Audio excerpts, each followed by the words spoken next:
Alright, hey, what's up, guys? Hope that you're doing well. So yeah, I actually had made this video before, but the problem is that I didn't actually press the audio record button on my phone, so I wasn't able to record it, right? But it is what it is. Anyway, that being said, let's get into the topic of the video.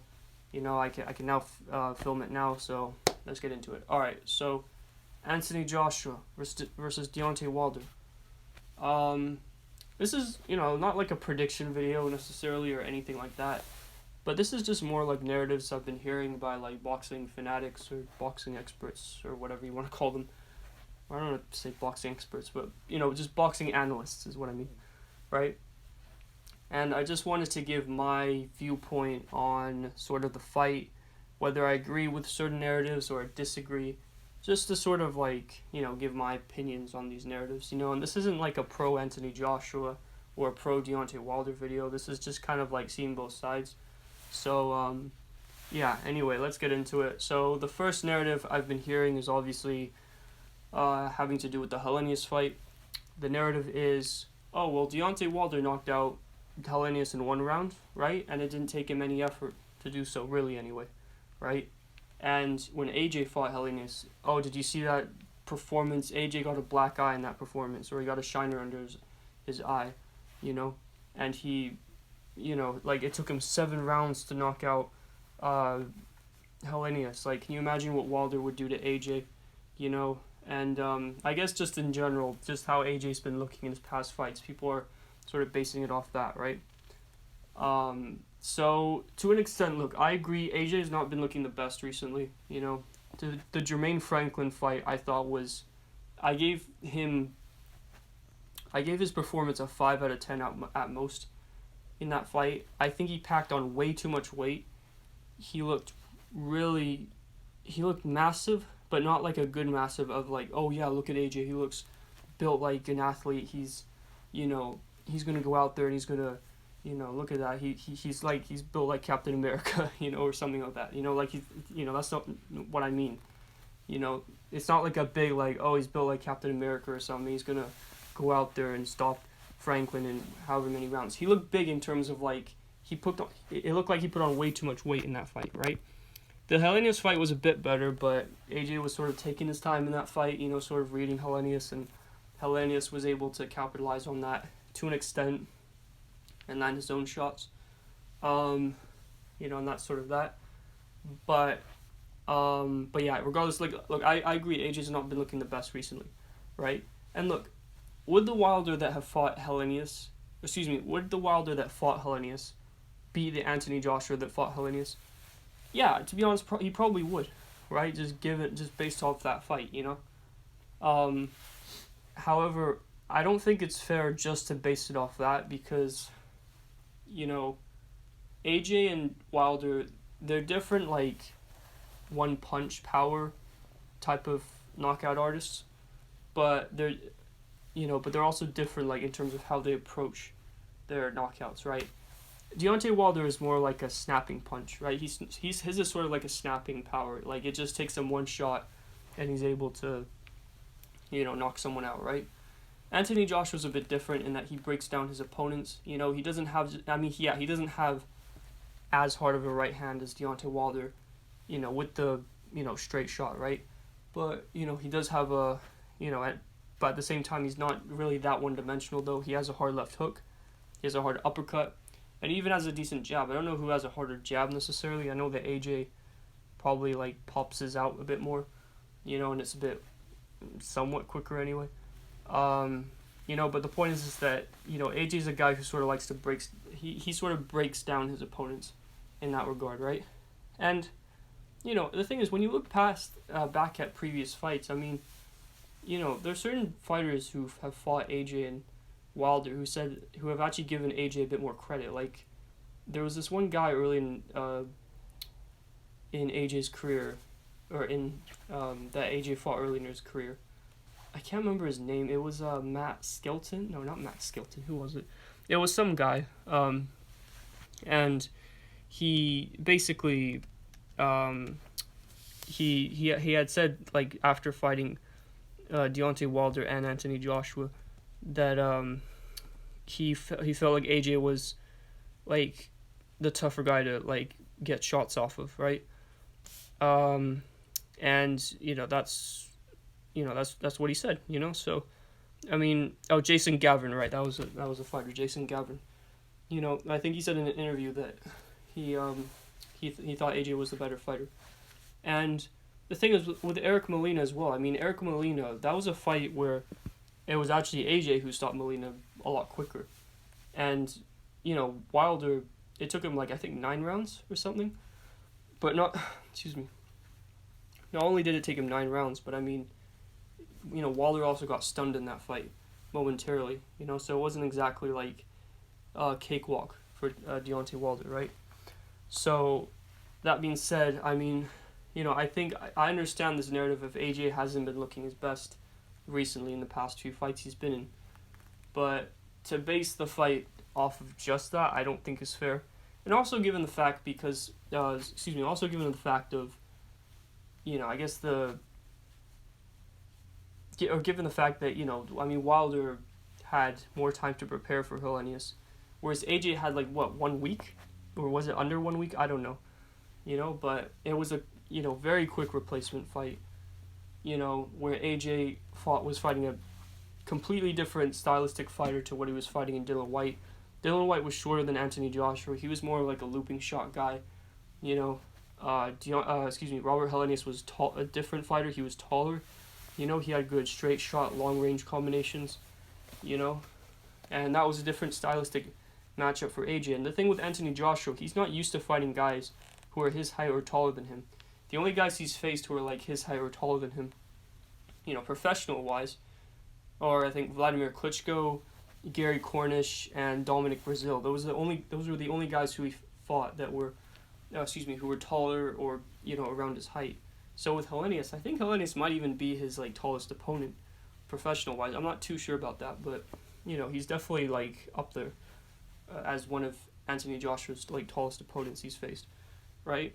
So, AJ didn't have that much time to prepare for for Robert Helenius. So, I understand certain narratives saying AJ looked really bad in the Helenius fight, but at the same time, it's well, the circumstances were different. So, if AJ did have more time to prepare for Wilder, it wouldn't exactly be the same result necessarily, right?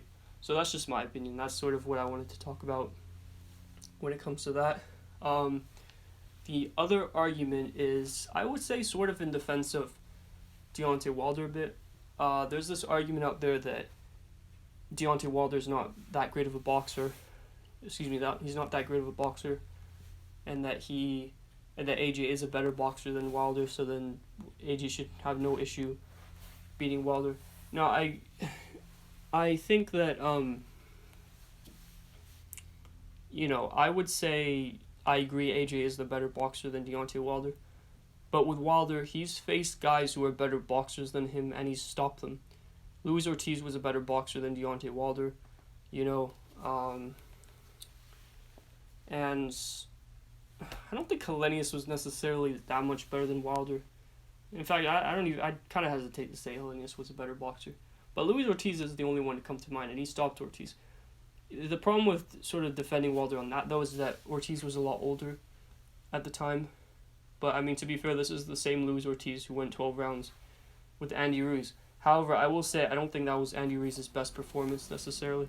And I think a lot of people have said that online, or on YouTube, or, boxing boxing analysts have been saying that as well.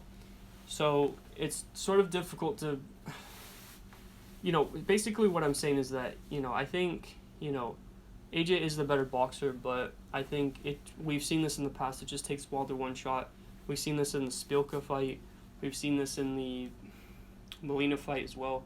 And AJ is better boxers than those guys, but, it's also AJ did get knocked down with that right hand against Klitschko, and I'm aware that Klitschko was actually, had tired AJ out due to AJ's lack of experience, and that's how he was kind of able to get that knockdown at the time. But I don't know. I just think like, and maybe AJ would prepare well against someone like Deontay Wilder, and would really just focus on not getting hit with that right hand. But I mean, if Wilder was able to beat guys who were better boxers than him in the past, I think AJ, he is better than the guys AJ that Wilder's faced, but he's at the same time, like, Wilder's power is like so much, I guess. So he's got so much power in that right hand that, like I said, AJ could outbox him for a couple rounds, but it would just take one shot. I mean, similar to the Brazil fight as well, just how, like, if Wilder just caught Brazil in the first round, and that was pretty much it. If he does the same to AJ, it could be, it could be, a short night for AJ, right? So that's sort of my argument for that. But however, that also brings me into my next point, and this is sort of a defense. This isn't sort of in defense for AJ, is that people have been saying that, or I don't know, they have the opinion that Luis Ortiz and Tyson Fury are better boxers than Anthony Joshua, and Wilder was at least able to knock both of them down in the fights that he had with them. So Wilder should be able to go right through AJ. Now, here's the thing. Okay, in terms of like movement and natural movement and like footwork, like in and out sort of footwork, that kind of stuff, or whatever you want to call it. Yes, Fury and even Ortiz. Well, okay, Fury probably is the better fighter when it comes to that, just having that natural movement. But between him and Ortiz, I mean, yes, Ortiz is probably better in that aspect, right? But the thing is, AJ, and look, I don't care what Andy Ruiz Jr. says, right? AJ does punch harder than Luis Ortiz, right? I think the reason Ruiz said that Luis Ortiz punches harder than AJ is because he's trying to get under AJ's skin and he's trying to hype up a third fight. That's my opinion, right? But, I mean, I think most of us can agree that AJ does punch harder than Luis Ortiz, right? From the looks of it and just how they're built, right? But the thing is, like, Ortiz and Fury were able to stun Deontay Wilder, right? Especially Fury. And even though both guys are maybe a bit better, like, have not better natural movement than AJ, I don't think that either guy punches as hard as Anthony Joshua. I mean, I think if Anthony Joshua was able to land like a clean uppercut on Deontay Wilder, similar to what he did against Klitschko, I mean, I do think he would at least stun Wilder, right? And if he would stun him, he would go for the finish after that, and then, he would probably knock Wilder down, and then the ref would have waved it off. The ref would wave it off, and AJ would win by stoppage, right? So yes, I mean, AJ maybe isn't as good of a boxer, but look, he's not a trash boxer, even though people say, oh, he's a robot. I mean, he wasn't so much of a robot against Andy Ruiz Jr., right? Even against Pulev, he wasn't that much of a robot. Yes, in his recent fights, look, he hasn't been looking the best, right? But, I mean, you're really going to call a guy who's not a good boxer or whatever, a guy who was at least able to win and make it a competitive fight, especially in the second fight against Alexander Usyk, a fighter who people are calling the pound for pound, one of the best fighters in the world anyway. Excuse me. You're really going to say AJ is not that good of a boxer, and when he was able to give Usyk a really tough fight, in fact, probably the toughest fight of his career thus far, even Dubois, he won more rounds than what Dubois did, than what Dubois won when he fought Usyk, right? So, I don't know, this idea that, AJ's just stiff and this, in his recent fights, yes, I'm not the biggest, he looked a bit better in the Helenius fight than he did the Franklin fight, but, I agree, he hasn't been looking his best, but I also will say that, if he had more time to prepare for Wilder, I think he would go about it, or he would take it a lot more seriously. And, I think his coach would train him to take it more seriously and to, find ways to sort of avoid that right hand. So this whole idea, he's not a good boxer, when it's a guy who lost a split decision against Usyk, right? I mean, I don't know. I disagree with that. Who lost a close fight to Usyk, I just kind of disagree with that. Excuse me, I kind of just disagree with that narrative, because I think that AJ, maybe he's not the best boxer pound for pound wise, but he's certainly not the worst when it comes to the heavyweight division. So that's that. Anyway, this video is probably going on, so I'll just get to the last narrative that I've been seeing, and that's that the fight won't happen between Anthony Joshua and Deontay Wilder. They tried to make it for 5 years now. They tried to make it in 2018. Neither one wanted to, travel to, whether it was the U.S. or the U.K. And, like, why would it happen now?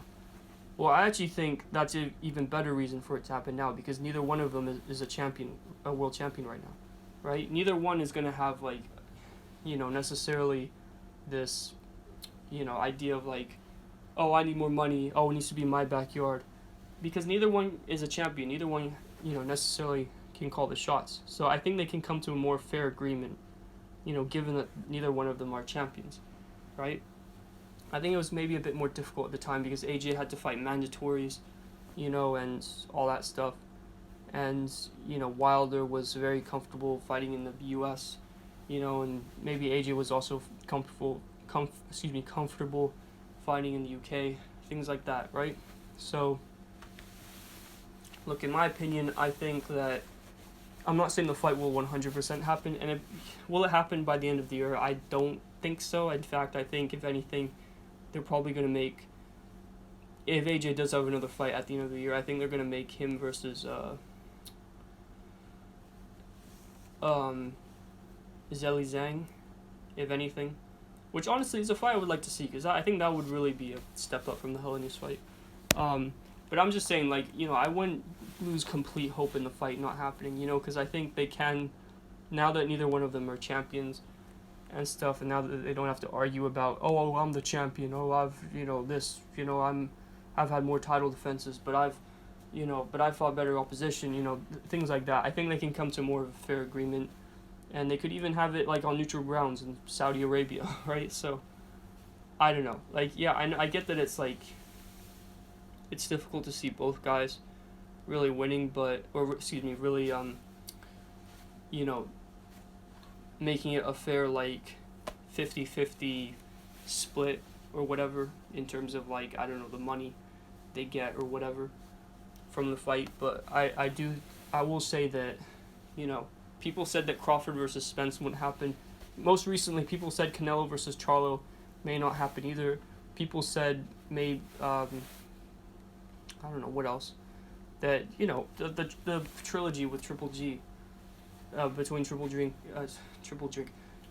G and Canelo probably wouldn't have happened, and it happened. So, I'm just saying, like, I wouldn't, and same thing with Haney and Loma, a lot of people said that fight was going to happen or whatever, right? But it happened, so I wouldn't lose complete, I know it's the heavyweight division is a bit more complicated, but I wouldn't lose complete hope, and I don't know if either guy's going to become a champion by the time that they do fight, but I think there is a possibility that Wilder and AJ will fight in the future. So that's just my opinion. But anyway, this video is going on a bit long. Thank you guys for watching, listening. Let me know if there are any other narratives regarding this fight that you would like me to debunk in, like, maybe a part 2 video, or let me know what other video you want to see me make in the future. And that's that. Anyway, hope you guys have a good day. Thanks for watching, and take care and peace. See you.